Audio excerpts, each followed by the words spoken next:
Early one quiet morning, Michael Grant woke up in his towering glass mansion, ready for another perfectly controlled day of meetings, deals, and power. But before he could even step out of his bedroom, he heard something that froze him in place. The sound of children laughing and playing outside his front door. Confused and alarmed, he hurried to see what was happening, and what he saw made his heart stop. There, on the marble floor of his mansion's entrance, were 5 little children, just 5 years old, 3 boys, 2 girls, laughing, chatting, and playing as if they had always been part of his life. Next to them sat a worn, mysterious travel bag and a single note that would turn his world upside down. They are your children. Who left them there? Why now? And how could this be possible? Stay with us to uncover the shocking story of betrayal, secrets, and the family he never knew existed. Don't forget to like, comment, and subscribe to follow Michael's journey, because this is only the beginning. Michael froze as his eyes fell on the 5 little children sitting on the cool marble floor, their laughter tinkling like tiny bells in the quiet morning air. His heart thumped loud in his chest, not with joy, but with a sharp, cold spike of fear and anger. "This cannot be real," he muttered under his breath, his voice low and trembling. His mind raced, jumping to the worst, darkest corners. A trap, yes, surely a trap. Enemies who had long coveted his fortune, his power, his name. Maybe this was their way to destroy him. Michael's hands tightened into fists, his nails biting into his palms as he barked at the security team. "Check every camera, every corner, now." The men hurried away, urgency in their steps, leaving Michael standing frozen like a man carved in stone, unable to look away from the strange, innocent scene before him. Minutes passed, stretching like hours, until the security chief returned with a pale face. "Sir, the footage. Someone left them here last night. A woman hooded, moving quick, gone before we could even notice." Michael's eyes narrowed, disbelief clashing with fear. He wanted to shout, to demand answers, but the children, they were smiling, playing, talking softly among themselves, their small voices full of comfort and laughter. They were not crying, not scared, not shivering, as if they had come here knowing somehow this was the place they belonged. Michael's throat got dry. Then a small voice cut through the tension. "Are you our daddy?" One of the boys, bold and innocent, lifted his tiny face to look at him. The answer hung in the air like a storm ready to break. Michael felt a strange chill crawl up his spine, freezing his blood. His breath caught. He opened his mouth, but no words came, only the raw, heavy weight of guilt and fear settling over him like a shadow. The laughter and chatter of the children, once bright and playful, now sounded like whispers of a secret he'd long forgotten. A secret reaching out to him across the years, calling him into a truth he was not ready to face. Michael stepped slowly inside, his eyes never leaving the children. He guided them gently through the grand hallway, his hands trembling slightly, unsure if he should speak or just let them move. The children followed him with ease, their small feet making soft tapping sounds on the polished floor. Daniel, the eldest, walked closest to Michael, his calm eyes watching every move, almost like a little guardian. David ran ahead, looking around, asking questions about every painting and vase he saw, his voice bubbling with curiosity. Samuel bounced from one corner to another, laughing, tumbling playfully, bringing a smile that Michael did not know he could still feel. Sarah stayed close to Daniel, her gentle gaze studying Michael quietly, noticing the lines of his face, the way he seemed both strong and unsure. Sophie clutched the edge of Daniel's sleeve, her eyes shy yet sharp, and every so often whispered small observations in a voice that was quiet but clever. Michael knelt down slightly, trying to speak, but the words caught in his throat. Finally he asked, Who are you?" Daniel straightened his little back and said firmly, "I am Daniel. This is David. That is Samuel. That is Sarah. And that is Sophie." They all looked at him with wide, trusting eyes, and Samuel bounced a little closer, peeking up at Michael. "We come from far away," he said. "Mommy said we should wait here because Daddy lives in the big house." Michael's heart skipped a beat, his breath caught, and his knees nearly buckled. The name, Grace, echoed in his mind, stirring memories he had buried deep for many years. He hadn't heard that name in ages, not since the days of struggle and hope, the days before wealth and fame took him away from the life he once knew. The children looked at him, waiting, expecting, and in that moment, Michael felt the weight of years, the lost time, and the quiet ache of a life he had never truly lived. Michael paced the wide marble floors of his mansion, his mind a storm of confusion and disbelief. He could not let this go. He could not let the laughter of these children, their innocent eyes and small hands, convince him that the impossible was true. He called for his assistant, a young man who had worked with him for many years, and his voice was sharp, urgent, trembling with the edge of panic and authority all at once. "I want DNA tests, immediate DNA tests, all of them, today. No delays, no excuses." His assistant looked at him, startled. "Sir, are you sure? That is a serious step." Perhaps Michael cut him off with a wave of his hand, his jaw tight. "I am certain these children are not lying, but I need proof. I need cold, hard proof. If this is a scheme, a trap, I must know now before I am dragged into shame and ruin. Do you understand?" "Yes, sir," he said, nodding quickly, and he left to make the arrangements. Michael watched the children closely as the tests were being arranged. He tried to keep his distance, tried not to let his thoughts wander too far, tried to keep the cold mask of a billionaire who had seen it all. Yet every glance at them pulled something raw from inside him. He saw Daniel's calm, protective gaze, David's constant curiosity, Samuel's mischievous energy, Sarah's gentle quiet, and Sophie's shy intelligence. And with each glance, the weight of years and the name Grace pressed heavier on his heart. The days crawled slowly. Michael could not sleep. He walked the halls, staring out at the city that sparkled with lights far below, the wealth he had spent his life building, suddenly feeling meaningless against the tug of a truth he did not understand. He asked questions to the security team, to his staff, to anyone who would answer, but they could not offer more than the events he had already seen. 5 children, a bag, and a note. Finally, the day came when the results arrived. Michael was called to the laboratory personally. He walked in with cautious steps, his chest tight, his heart hammering like a drum in the quiet room. The doctor, a man with a calm voice and gentle eyes, held the envelope containing the results. Michael reached for it, his fingers shaking. The doctor opened the envelope slowly, his eyes scanning the pages. For a moment, he looked at Michael, then looked down again at the paper, then back at Michael, and his face froze. "Sir, these results are correct." Michael's brow furrowed, his mouth opening and closing as if to speak, but no sound came. "Correct? What do you mean, correct?" he asked finally, his voice trembling, low and rough with disbelief. The doctor swallowed hard. "All 5 children, they are yours, every one of them. The DNA matches completely. There is no doubt, sir. These children, they are biologically yours." Michael felt the world stop spinning. His knees weakened and he gripped the edge of the table for support. The laughter of the children from the hallway seemed distant, faint, like it came from a different life, a life he had never imagined. He felt his throat tighten, his eyes burn, and the air itself felt heavy around him. He saw them again in his mind, the small hands, the bright eyes, the playful smiles, and suddenly it all collided with a memory he had thought long buried.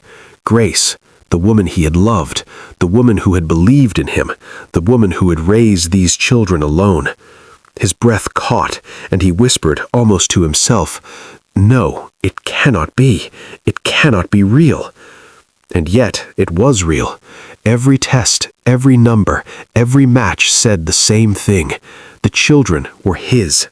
His heart, which had lived for ambition, for power, for wealth, now thumped with a new rhythm, wild and raw, filled with shock, guilt, wonder, and an ache he could not name. He felt like a man unmoored, like a tree ripped from the earth, swaying in a wind he could not see. The doctor looked at him again, gently. "Sir, I know this is unexpected. I suggest perhaps you should speak to them. They are waiting for you." Michael nodded slowly, his hands still trembling. He could not yet speak, could not yet process the enormity of what had happened. He turned, feeling the weight of the 5 children, of Grace, of years of lost time pressing down upon him. Each step toward the room where they waited felt like a journey across a lifetime.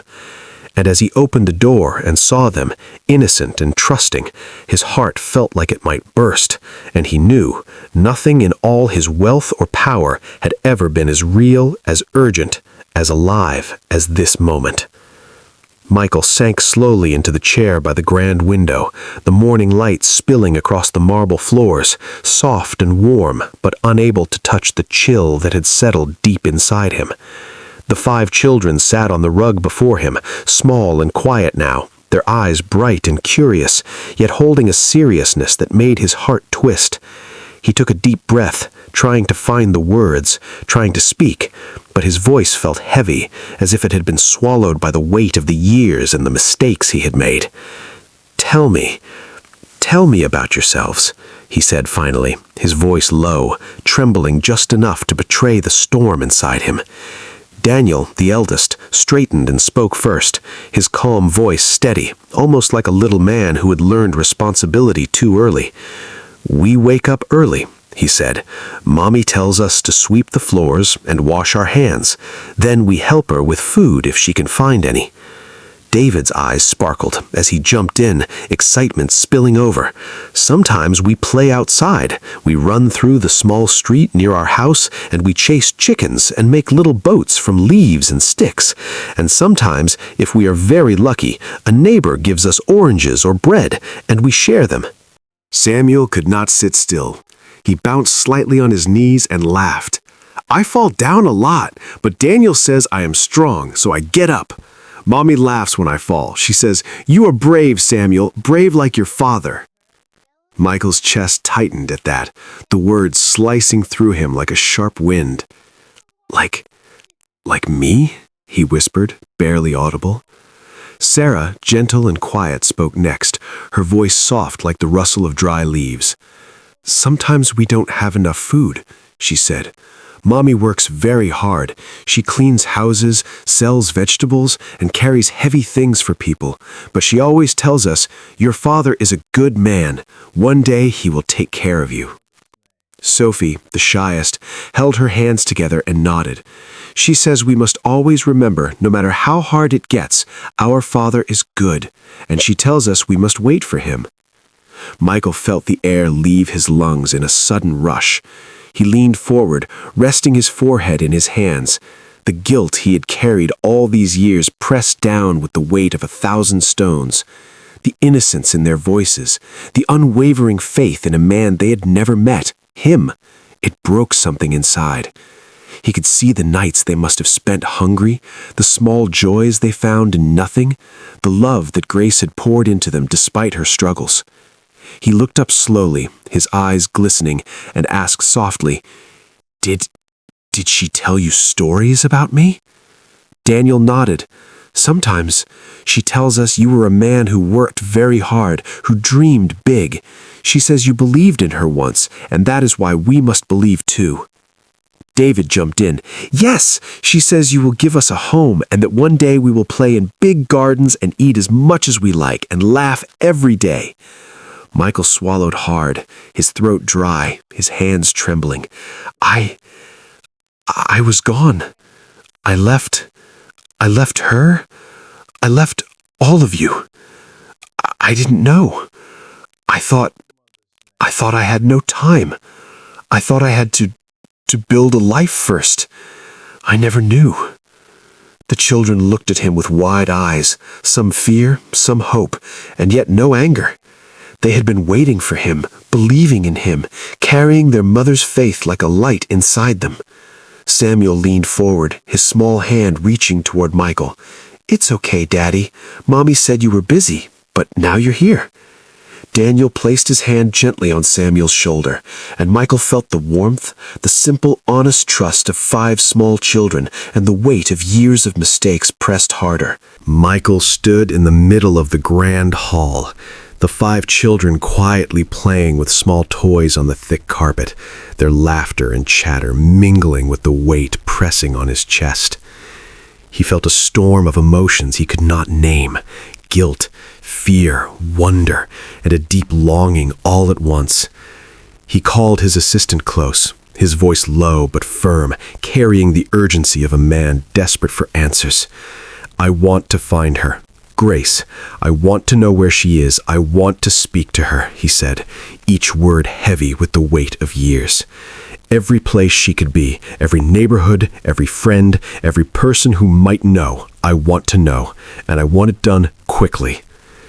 His assistant nodded, trying to hide the unease in his eyes. "Sir, this will not be easy. She has lived quietly, far from the city lights, moving often. People in those neighborhoods, they keep to themselves. If she has been careful, she may be impossible to find." Michael's jaw tightened. Impossible or not, we must try. These children, they deserve to see their mother. I need to see her, now. Days turned into nights, and the assistant worked tirelessly, calling contacts, visiting neighborhoods, speaking to neighbors, small shopkeepers, and even distant relatives who had known Grace long ago. Each lead began with hope and ended in silence. A house demolished, a family moved away, a neighbor who vaguely remembered a woman with 5 children but could not recall which street. Every dead end drove Michael further into frustration and despair. He wandered the mansion at night, listening to the children's quiet breaths as they slept, imagining the life they had lived without him, imagining Grace working under the sun, carrying them one by one, feeding them, protecting them, all alone. "Sir," the assistant said one morning, his voice tight with exhaustion, I think we may have something."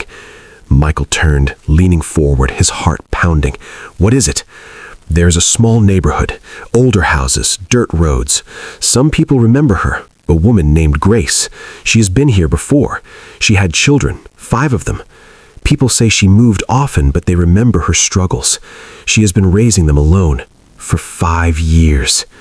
Michael's knees felt weak. 5 years. He had been building his empire, signing contracts, counting his wealth. All the while, Grace had been raising his children alone.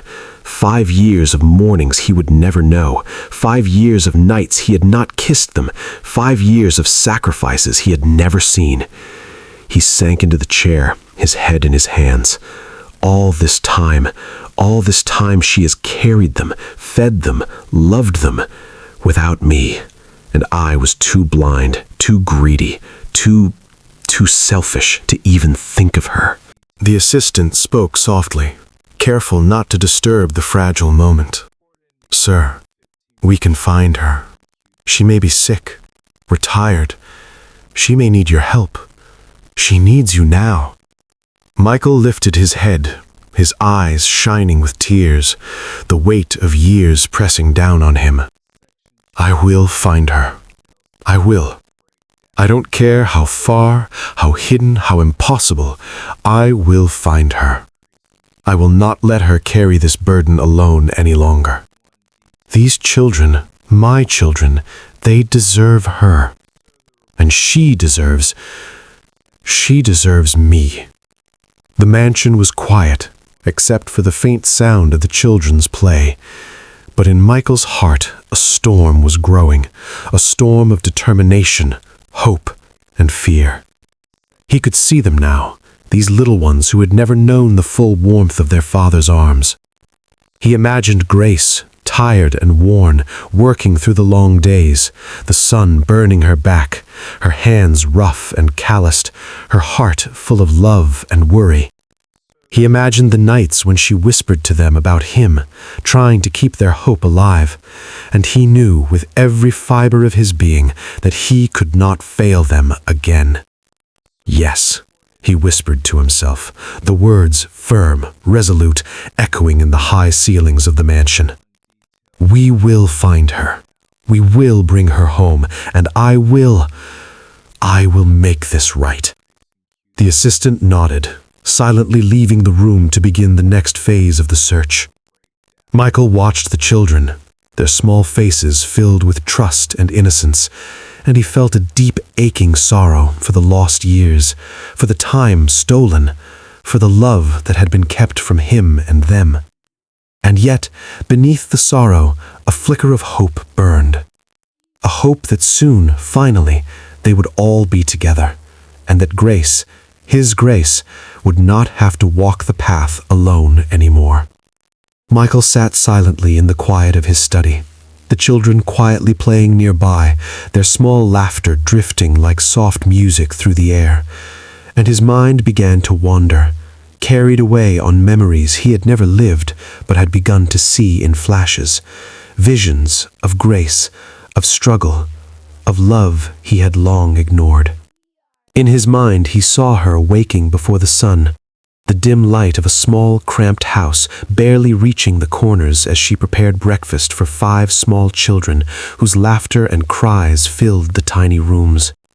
She would quietly sweep the floor, wash their tiny clothes by hand in cold water, and prepare whatever small meal she could manage, her hands rough and red from work, her back aching, her eyes tired, but full of determination.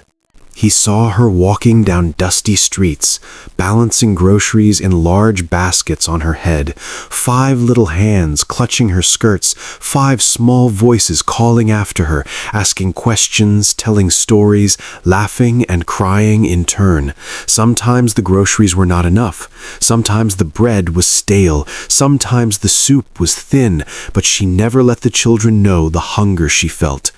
She would smile, her lips tight but her eyes warm, and she would break the little food into pieces, always giving them first, letting them eat as much as they wanted while she went hungry, swallowing the bitter taste of her own emptiness so that they would have full bellies and hearts light with love. He saw the long nights, the small flickering lamp casting shadows on the walls as she sat stitching clothes for neighbors, washing dishes for strangers, selling small trinkets or running errands that left her feet blistered and sore. The children slept in a circle around her, heads resting against her knees, arms curling around her waist, and she whispered softly to them about the world and about their father, Michael, whose name she spoke with warmth, with hope, with faith. "Your father is a good man," she would say in her soft, melodic voice, each word chosen carefully so it would sink into their hearts. "One day he will take care of you. One day you will see him and he will love you as he should." He saw her laughing with the children, even when her body was tired, when the pain in her back made her wince, when the hunger made her hands shake. Michael felt the tears streaming from his face, hot and unrelenting, as the visions of Grace's life unfolded before him. He could see every step, every struggle, every sacrifice, and the weight of years lost pressed down on him like 1,000 storms. He whispered her name softly, over and over, as though saying it could reach across the years, as though calling her name could make right the wrongs of all those lonely, hungry nights she had endured for his children, for him, for the love she had never allowed to fade. One afternoon, the sun high and hot above the dusty little neighborhood where Grace lived, she sat quietly on the wooden bench outside her small, weathered house, the 5 children playing around her, their laughter mingling with the calls of hawkers and the distant noise of the marketplace. She had been resting for a moment, her body tired from the early morning walk to the market and the long hours of work that had already passed, when the small television in the corner of the room flickered on. A news program came to life with bright lights and polished music, the voice of the anchor booming through the small speakers, speaking of wealth, success, and power. Grace's eyes flicked to the screen, and there he was, Michael. Not the young, struggling man she had loved, the one who had walked beside her on the dirt paths, hands clasped, hearts full of dreams too big for their small world. No, this Michael was different. His face was sharper, lined with confidence of a man who had conquered every obstacle, who had climbed higher than anyone could imagine. His suit was perfect, his smile polished, his hands gesturing as he spoke of deals, of investments, of empires. He was one of the richest CEOs in the country, known, respected, untouchable. Grace watched silently, her lips pressed together, her heart twisting with a mixture of pride and pain. She remembered the young man who had promised her the world, who had whispered in the soft evening air that they would rise together, who had held her hand with strength and warmth. And now she saw him there, the world at his feet, and she knew he had built a life without them, without her, without their children. The children had gathered near her, sensing the shift in her demeanor. Daniel, always observant, leaned closer. "Mama, who is that?" he asked, tilting his head, his voice calm but curious. Grace swallowed, her throat tight, and pointed to the screen with a trembling hand. That is your father," she said softly, the words barely audible. David's eyes widened. "Our father? Really? He looks so big, so rich, so important."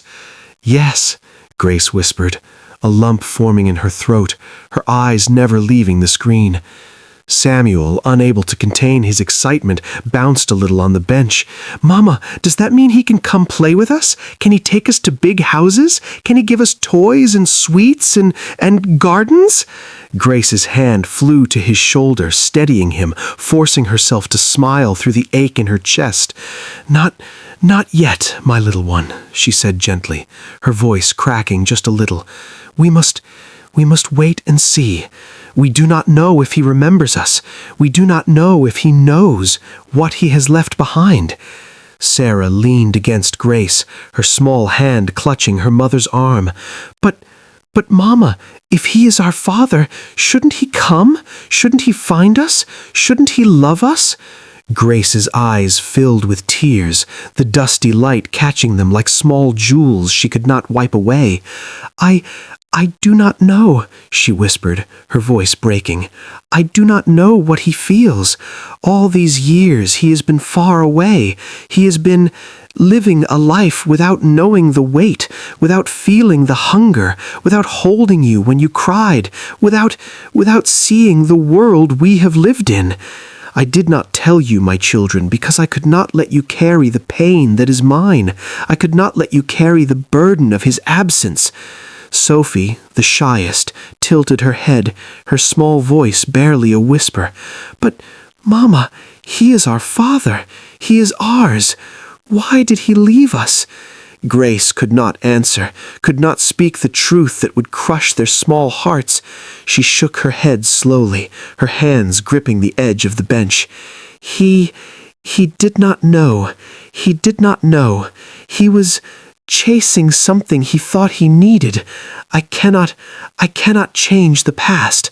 I can only keep you safe and loved." Daniel's calm eyes met hers. "Mama, do you think he will find us one day? Will he see us? Will he know?" Grace looked down at the children, the 5 little souls she had carried through hunger, through hardship, through long nights and heavy days.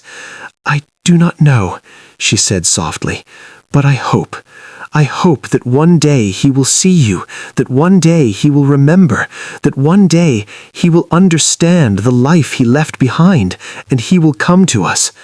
David's voice rose with determination. "Yes, he will! I know he will! He is our father! He must love us!"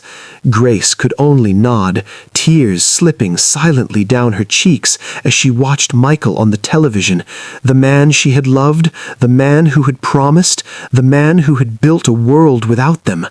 Her heart ached with a pain so deep it felt like it would break her, yet she held on to hope, fragile as a bird's wing, that somehow, someday, they would find them, that somehow their story would not end in loneliness and loss.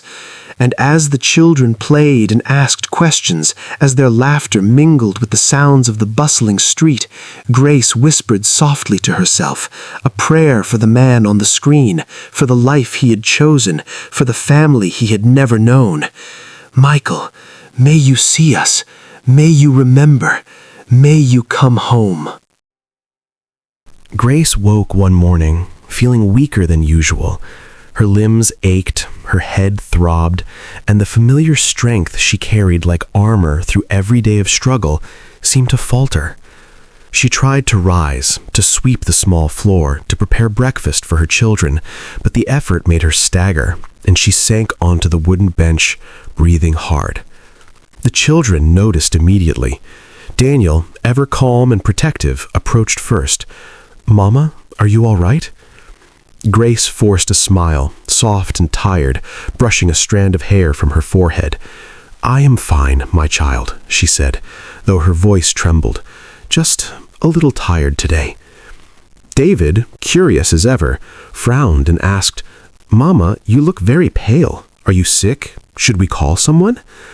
Grace shook her head, forcing laughter that felt brittle. "No, my loves, just a small weakness.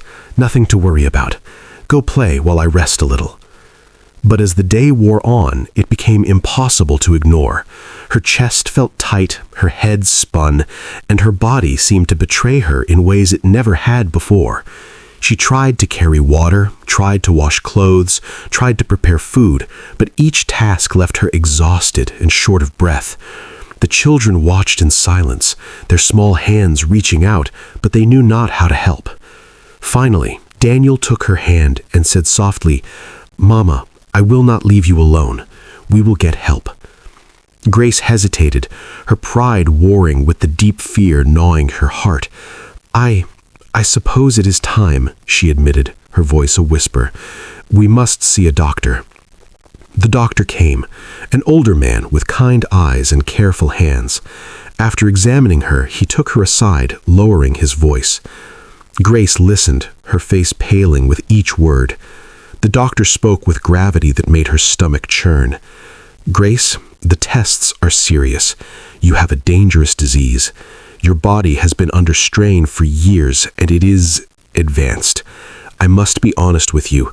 Your time may be short. We can try treatments, but the outlook is uncertain." Grace felt as though the world had stopped moving. The walls of her small home, the noise of the children, the smells of cooking, the clatter of pots and pans, all of it faded to silence. She sank onto a chair, trembling, and the children gathered around her instinctively. "Is it true, Mama?" Sarah asked gently, sensing the weight in her mother's face. "Are you going to leave us?" Grace's chest tightened, and she struggled to speak through the rising panic. "No, my dears. No," she said, though the tremor in her voice betrayed her. I am not ready to leave you. I cannot imagine leaving you alone." Sophie clutched her mother's hand, eyes wide and afraid. "But Mama, what will happen to us? Who will take care of us?" Grace looked at each of them in turn, her eyes burning with tears she would not allow to fall yet. I do not know," she whispered. "I have worked so hard, tried so hard to keep you safe, to feed you, to guide you. But if I am gone, who will look after my babies? Who will hold you when you cry? Who will make sure you are warm? Who will love you the way I do?" Daniel, placing his small hands on her shoulders, spoke with courage beyond his years. "Mama, we will not be alone. We have each other, and we have you now. We always have. We will stay strong, like you taught us." Grace shook her head, a single tear escaping down her cheek. "It is not enough, my child. It is never enough. The world is hard, and you are too small, too young to bear it alone. I have kept you alive. I have fed you. I have loved you every day. But what happens when I am gone? What becomes of my 5 little hearts?" David, ever curious, his voice trembling, asked, "Mama, is this because of the sickness? Is that why you are weak?" Grace nodded slowly, biting her lip to stop the sob that threatened to break free. "Yes, my darling, the sickness is strong, stronger than I am, and I am afraid that I will not be here to see you grow, afraid that I will leave you to a world that is unkind and harsh, and that no one will love you the way I do." Samuel, the playful one, tried to speak, his small voice shaking with confusion. "But, Mama, you will fight it. You are strong. You will not leave us." Grace cupped his small face in her hands, pressing her forehead to his. "I wish, my son, I wish I could fight it with all my heart, with all my strength. But some battles are bigger than we can handle alone, and this one may be too big for me." The children huddled close to her, their small bodies pressing against hers, their eyes wide and fearful, and Grace felt a wave of despair she had never known. She had carried them through every hardship, every hunger, every lonely night, and now she faced a fate that could take them away from them, a fate that would leave them alone, without the arms that had always held them, without the love that had been their constant shelter. Her mind raced, thinking of Michael, the man whose name she had spoken in hope to these children for years, the man who had built a life far away, unaware of the little family growing in silence. And a painful, terrible thought struck her. "What will become of my children if I am gone?" she whispered to herself, the words almost lost to the wind. "Who will tell them their father is good? Who will carry them through the world when I am no longer here?" The children clung to her, sensing the gravity in her voice, but too young to fully understand. Grace pressed them close, burying her face in Daniel's hair, holding them all as tightly as her aching body could manage. And in that moment, a fierce resolve rose inside her, mingled with fear. She would not give up. She would find a way to protect them, to make sure they were safe, even if it meant making the hardest choice of her life. The sun moved slowly across the sky, casting long shadows through the small house, and Grace sat among her children, trembling, exhausted, yet determined, knowing that whatever came next, she must act to secure their future. Her greatest fear was now clear, sharp as a blade cutting through her heart. The world was vast, cruel, and full of unknowns, and soon she might not be there to guard her little ones. Grace sat in the small, dimly lit room, the children asleep in a circle around her, their soft breaths rising and falling like tiny waves on a still lake. The flickering candle cast shadows on the walls, stretching long and thin, as if the night itself were pressing in around her. Her body ached, the sickness gnawing at her bones, but it was the weight in her heart that pressed hardest. She traced the lines of their faces one by one, her fingers lingering on Daniel's calm forehead, on David's curious small hand, on Samuel's playful smile even in sleep, on Sarah's gentle cheek, on Sophie's shy little chin. The love she felt for them burned hotter than any pain, brighter than any hope or fear, yet intertwined with a sorrow that made her chest heavy, as though the world itself had pressed down on her. She whispered their names softly, over and over, letting the words pass like prayers through the quiet night. Daniel, David, Samuel, Sarah, Sophie. She pressed her hand to her lips, tasting the salt of tears she did not shed. Her mind spun with a storm of thoughts, impossible choices and unbearable truths. She knew she could not stay, not if the sickness was to take her. She could not guarantee they would survive the days to come without someone strong, someone who could provide food, shelter, care, and love beyond her failing strength. But to send them away? To place her children in the hands of a man who had abandoned them? A man who had lived a life of wealth and power while she had fought and suffered for them alone? The thought tore at her very soul. She imagined Michael's polished life, the skyscrapers, the luxury, the power, and she knew, painfully, that he could give them everything she could not. But could he love them? Could he see them for who they were, these little pieces of her heart? Could he feel the weight of the years lost, the nights alone, the hunger, the sacrifice? She thought of the conversations she had held with herself for countless nights, pacing the small room, whispering to the children even as they slept. "I cannot do this," she whispered one night, tears slipping unchecked. I cannot send them away. I am their mother. I have carried them in my womb, in my heart, in every breath. How can I hand them to another? How can I trust him after all these years?" Daniel had once asked, his small voice hesitant, "Mama, will we always be together?" Grace had smiled, though it hurt her. "Yes, my child, always for as long as I can." But now she faced the cruel truth that as long as I can might not be enough. The nights stretched long, and Grace wrestled with the impossible, speaking aloud even when the children were asleep, as if saying it could somehow lessen the burden. Michael, can he love them? Will he even know what to do? Will he care? Her voice cracked. "I have loved them every day, every single day, and yet I cannot stay. I cannot make it. How can I leave them? How can I leave them when I am all they know?" She thought of the small meals she had prepared for them, the nights she had gone hungry so they could eat, the games she had played, the stories she had told, and the prayers she had whispered into the dark. And through it all, she knew, with a certainty that pierced her like a blade, that if they were to survive, if they were to grow, if they had to have a life that was more than the struggle she could offer now, it must be Michael. Only he could give them that life. Only he could give them a future beyond hunger, beyond fear, beyond the walls of this small house. Her hands shook as she picked up a small piece of paper and a pen. She stared at it, her mind a storm of fear, guilt, love, and hope. The words she must write were small, yet they carried the weight of a lifetime.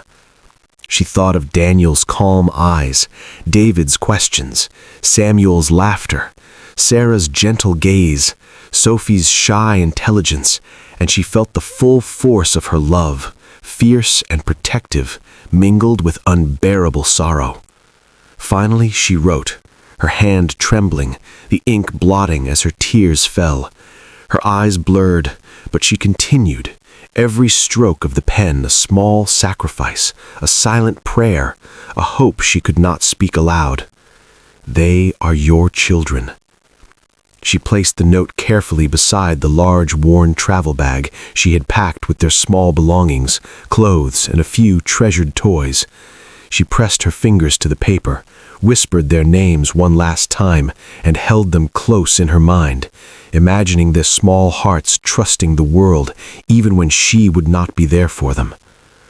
Grace's mind raced as she prepared to leave, a deep ache in her chest, the kind that could not be eased. She whispered to herself, a prayer, a plea, a hope that the man she had once loved would see not just the children, but the love and sacrifice that had carried them all these years. Michael, see them, love them, protect them. They are all I have ever had, all I have ever loved. The night was still, the air heavy, the children sleeping, unaware of the journey they were about to take, the life-changing choice their mother had made. And Grace, with every step she took away from them, carried a heartbreak so deep it could split the sky. but also a hope so fierce that it might reach across the years, across wealth and power, across a world that had taken too much from them already. She had given them a future, even if it was one she could not walk with them to see. Late that night, the streets were quiet, dust rising softly in the pale light of the moon. Grace held tightly to each of the children's hands as they walked, their small feet padding over uneven stones, their eyes wide with excitement and curiosity. "Are we really going to see him, Mama?" Daniel asked, his calm voice tinged with awe. Grace swallowed hard, her throat tight, and nodded. "Yes, my loves. He lives in a big house, a house like the stories I told you." David bounced on his toes, excitement bubbling over. "Do you think he will like us? Do you think he will play with us?" Grace forced a small smile, though her chest ached with every step. "He will love you, my children. He is your father." The mansion loomed ahead, its windows glowing warmly, a beacon of wealth and comfort, a world so different from the narrow streets and small homes the children had known. The gates were high, shining in the moonlight, and for a moment Grace faltered. Her hands trembled around theirs, the enormity of what she was about to do weighing down her heart. "It's okay," she whispered, more to herself than to them. "He can give you what I cannot. He can protect you. He can love you as you deserve." She led them to the gate, letting them marvel at the lights, the marble steps, the gardens that glimmered under the night sky. "Go on," she said softly, kneeling to meet their eyes. "Go inside. Your father, he is waiting for you." The children looked up at her, trust shining in their small faces. "Really, Mama? He's here?" Sophie asked, her shy voice trembling with excitement. "Yes, my dear," she said, her voice barely above a whisper. "He is here." The children stepped forward, the large travel bag rolling beside them, their small hands clutching their few belongings. Grace felt a pain in her chest, so sharp it took her breath away.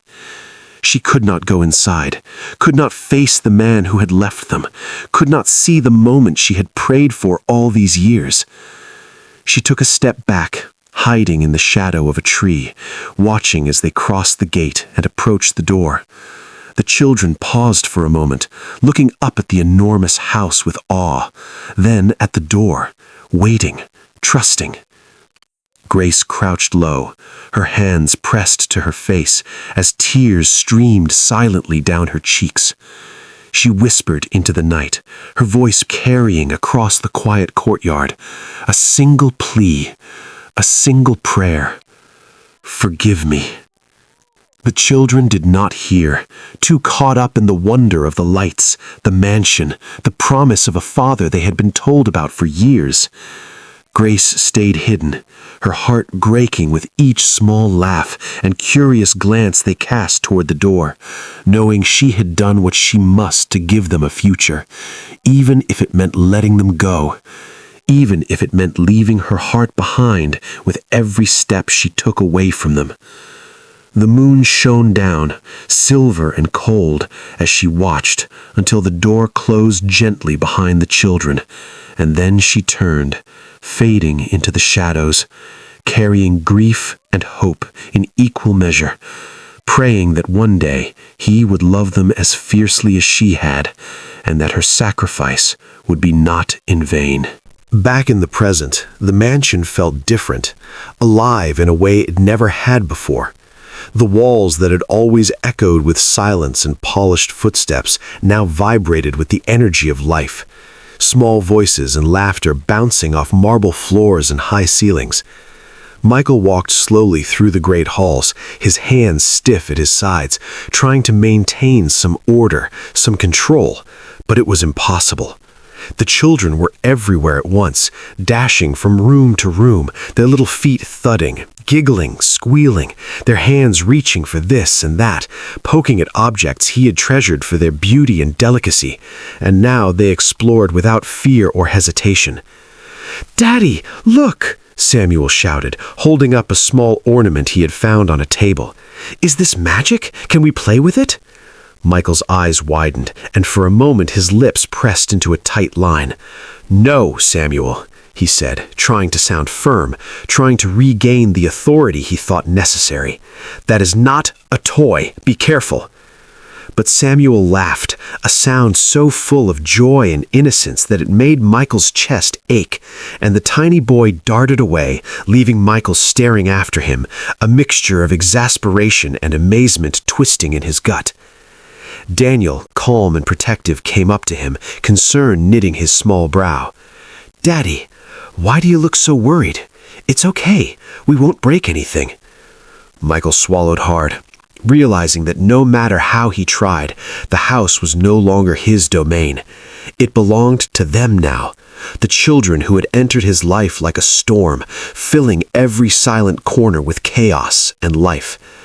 I'm not worried," he said slowly, forcing a smile, though his heart raced with the unfamiliar terror of responsibility. "It's just, everything is so new." Michael finally sat down in the quiet of his study, the children still exploring the mansion around him, their laughter echoing faintly through the halls. His hands trembled as he reached for the large, worn travel bag that had come with them, the bag that had first appeared at his doorstep like a living mystery. Dust had settled on its surface, the leather soft and worn, smelling faintly of old cloth and the faint sweetness of home. He unbuckled the strap slowly, almost afraid of what he might find, almost afraid of opening a door that had been closed for years. Inside, neatly arranged, were items that made his chest tighten.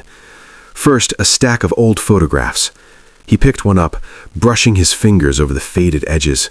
It was him and Grace, younger, smiling in a way that seemed to belong to another lifetime.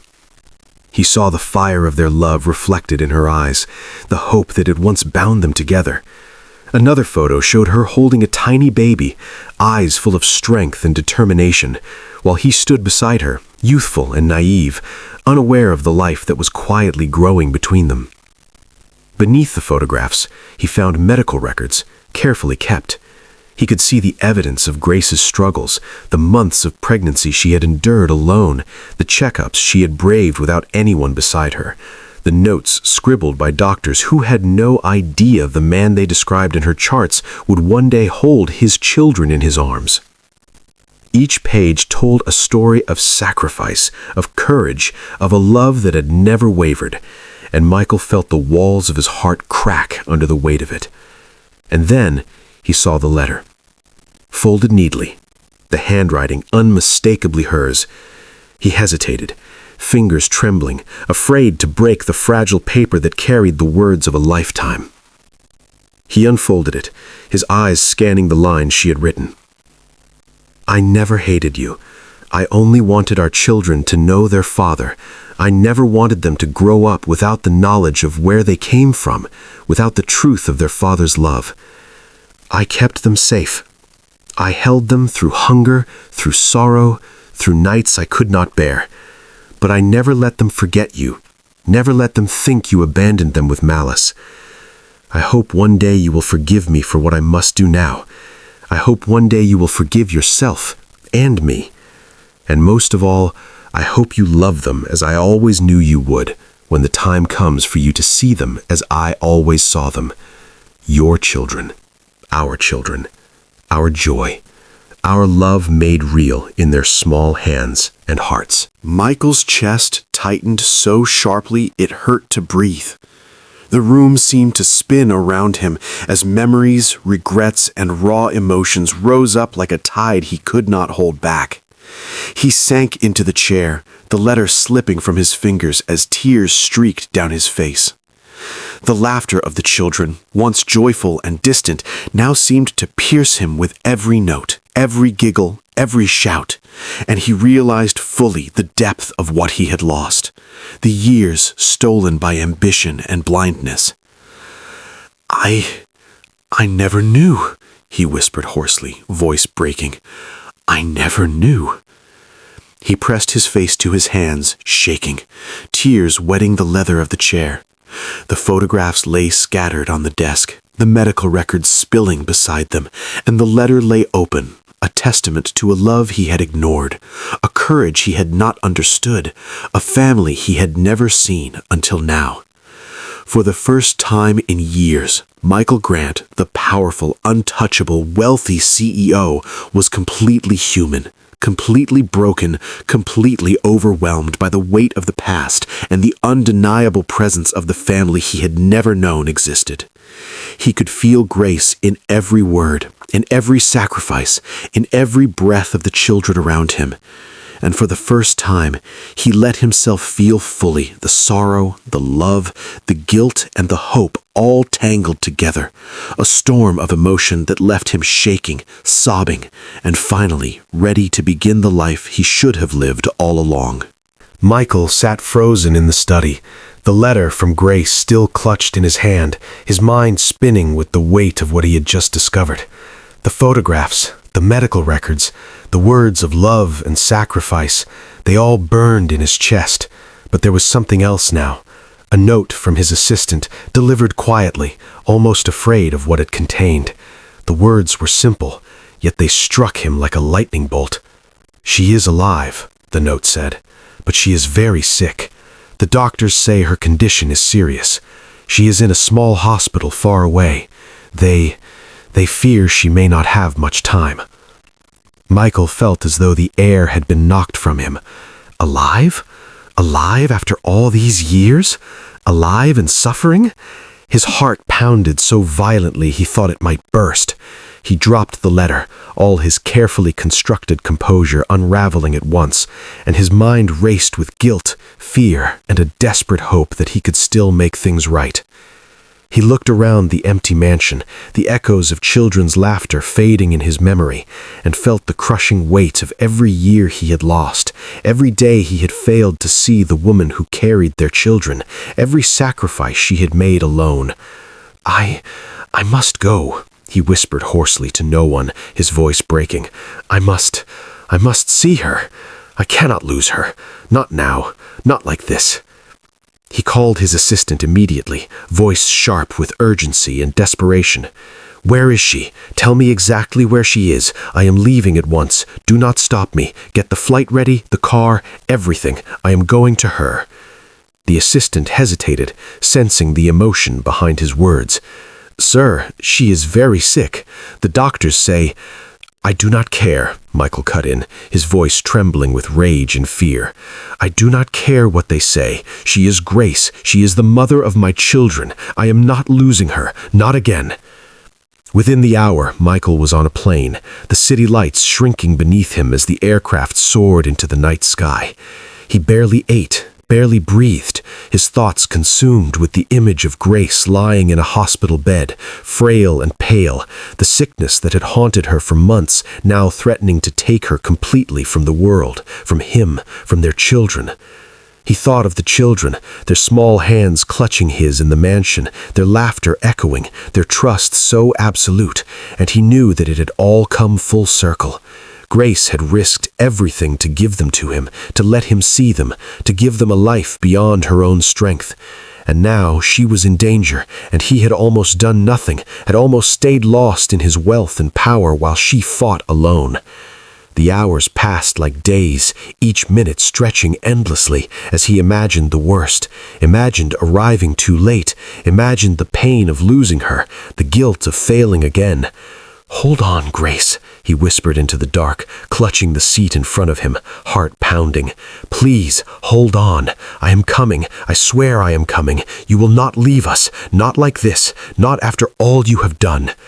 Finally, the plane touched down. Michael rushed to the waiting car, the city streets blurring past as he drove, each second a heartbeat closer to the woman who had shaped his past, who had carried his children, who had loved him and suffered in silence.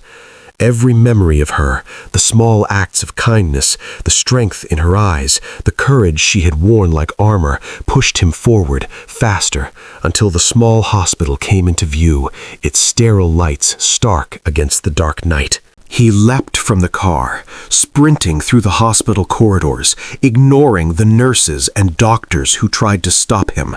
"Where is she?" he demanded, voice breaking, breath ragged. "Tell me where she is. I am her family. I am—" A nurse stepped aside, tears in her eyes, as she led him to the room. Michael stopped at the doorway, his heart catching in his throat. There she was, lying pale and fragile in the bed, thin sheets barely covering her small frame, tubes and monitors marking the struggle she had endured for months. Her breathing was shallow. Each rise and fall of her chest felt like a painful rhythm that tore at him. Grace's eyes flickered open, dim light and pain reflected in them, and then they widened as they recognized him. "Michael," she whispered, her voice barely a thread of sound, yet it carried the weight of years, of love, of sacrifice, of suffering endured alone. He fell to his knees beside her bed, taking her hand gently in his own. "Grace, I came. I am here. I swear I will not leave you, not now, not ever again," he said, tears streaming freely, unchecked, as he held her small hand to his chest. She tried to smile, a faint, trembling curve of her lips. You have the children," she whispered, voice weak but filled with relief. You can love them now. You can love them as I always dreamed." "I will," he said, clutching her hand, as if letting go might mean losing her forever. "I will love them. I will care for them. And I will love you too, Grace. I promise you, I will make it right." Her eyes softened, and for the first time in months, a small peace touched her face, knowing that after all the years, after all the suffering, after all the distance, he had finally come. And Michael, holding the woman who had given him everything without asking, felt the full weight of the past, the mistakes, the lost years, and vowed with every beat of his heart that he would never let her go again. Michael bowed his head, the tears now falling freely, wetting her frail hand as he pressed it to his lips. "Grace, I cannot believe the strength it took. I cannot believe you carried all of this, all of us, alone. And I abandoned you. I abandoned everything we could have been together. My heart, my mind, my ambition, they were empty without you. I see now. I see the truth. I have lived in riches, but without you, without our children, I was poor, so poor. And I am so sorry, Grace, so very, very sorry." She reached up again, brushing his tears with her fingers, her voice trembling but full of the quiet dignity he had loved. "Michael, there is no time for sorrow. There is only now. You were here. You were with them. You can love them. You can make up for what was lost. Do not waste these moments regretting the years we cannot reclaim. Love them. Love me. And let us be together, even if it is only a little while. That is all I ever wanted." Michael leaned closer, pressing his forehead to hers, letting the tears mingle, letting the years of pain, regret, and love flow between them in the silence that spoke more than words ever could. "I will," he whispered, voice breaking with emotion so deep it felt sacred. "I will love them, Grace. I will love you. Every day. I swear to you, I will never leave again. Not now, not ever again." And in that quiet hospital room, with machines beeping softly around them, with the children safe and waiting in the world outside, Michael finally understood the depth of Grace's sacrifice, the courage it had taken to raise their children alone, and the immeasurable love that had carried her through every hardship. And he vowed, with every fiber of his being, that he would honor her, protect their children, and never, ever abandon them again. Michael did not wait another moment. The moment he had arrived at the hospital and seen Grace lying there, fragile and pale, he knew that nothing else mattered until his children were with her, until she could feel their presence, their warmth, their small bodies pressed close to hers once more. He called Daniel, David, Samuel, Sarah, and Sophie, gathering them quietly in the car, their eyes wide with curiosity and concern. "We are going to see Mama," he told them gently, his voice soft but urgent. "She is sick, and we must be with her." The children's small hands gripped his tightly as they walked through the hospital corridors, the bright lights glaring down at them, the sterile smell thick in the air. "Is she going to be okay, Daddy?" asked Sophie softly, her shy voice trembling. Michael stopped and knelt so he could look at her. "I do not know," he said honestly, voice breaking slightly. "But we will be there with her. We will not leave her alone. We will hold her hand. We will tell her we love her, and she will feel our love. That is the most powerful thing in the world, my children." Daniel, ever the calm and protective one, spoke up. "Then we will be strong, Daddy. We will not be afraid. Mama will feel us, and she will know we are here." Michael smiled through the ache in his chest. "Yes, Daniel, that is exactly right. We will give her the courage to fight, just by being with her." When the door to the hospital room finally opened, the children hesitated, uncertain of what to expect. And then they saw her, Grace, lying weakly in the bed, her hair thin, her cheeks pale, her eyes flickering open as if she had been waiting for them all along. Michael stepped forward, gently taking each child's hand and guiding them closer. "Mama, it's us," Daniel said softly, voice trembling with emotion. "We are here." The children approached the bed slowly at first, then sensing her recognition, they threw themselves into her arms. David and Samuel climbed onto the bed beside her, their small bodies pressing close, their hands clutching her fragile arms. Sarah and Sophie leaned over her, whispering softly, "We love you, Mama. We are here now." Grace's eyes widened as she felt the weight of their embrace, as the warmth of their small bodies pressed against her, as the love she had poured into them for 5 long years came rushing back to her in a torrent she had not dared to imagine. She pressed her hands gently against each of their cheeks, her fingers trembling as she traced their faces. "Oh, my children, my precious children," she whispered, her voice breaking, tears spilling down her cheeks. You are here. You are safe. You are mine." Michael watched from the side, tears streaming down his face, his chest aching with the intensity of the moment. He could see the relief flooding Grace's eyes, the peace settling over her frail body, the warmth of family she had waited for all these years. "They are yours, Grace," he said softly, voice full of reverence and emotion. "They are yours and mine, and I will never leave you or them again." Grace smiled, a weak but peaceful curve of her lips as the children clung to her, each one whispering words of love, words of comfort, words that healed the wounds of years spent apart. I never thought I would see this day," she whispered, voice trembling, "to have you all here, together. I am at peace. My children are safe.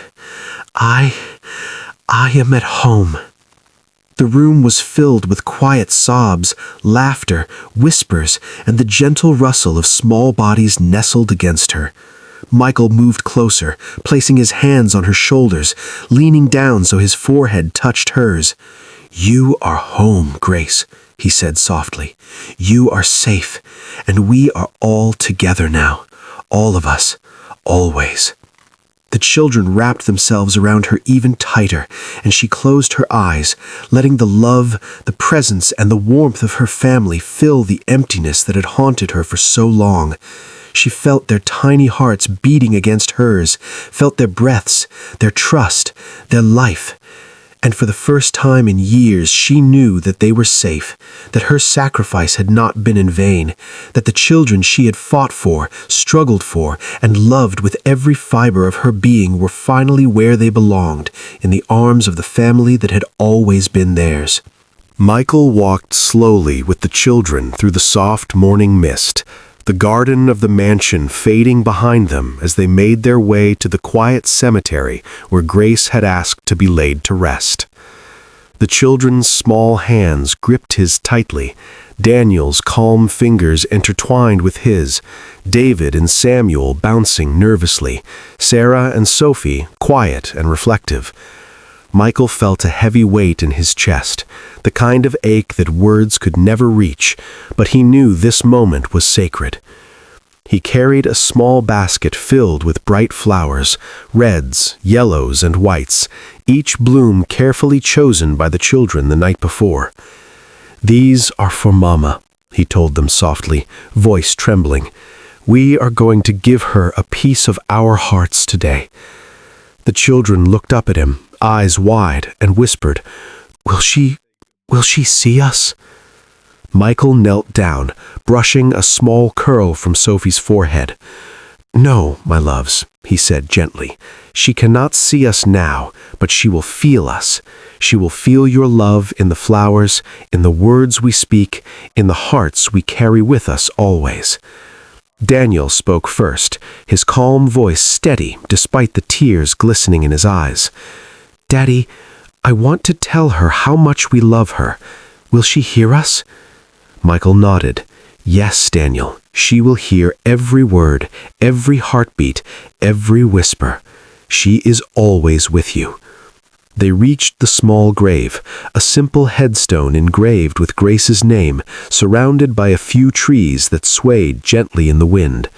Michael knelt and handed each child a flower.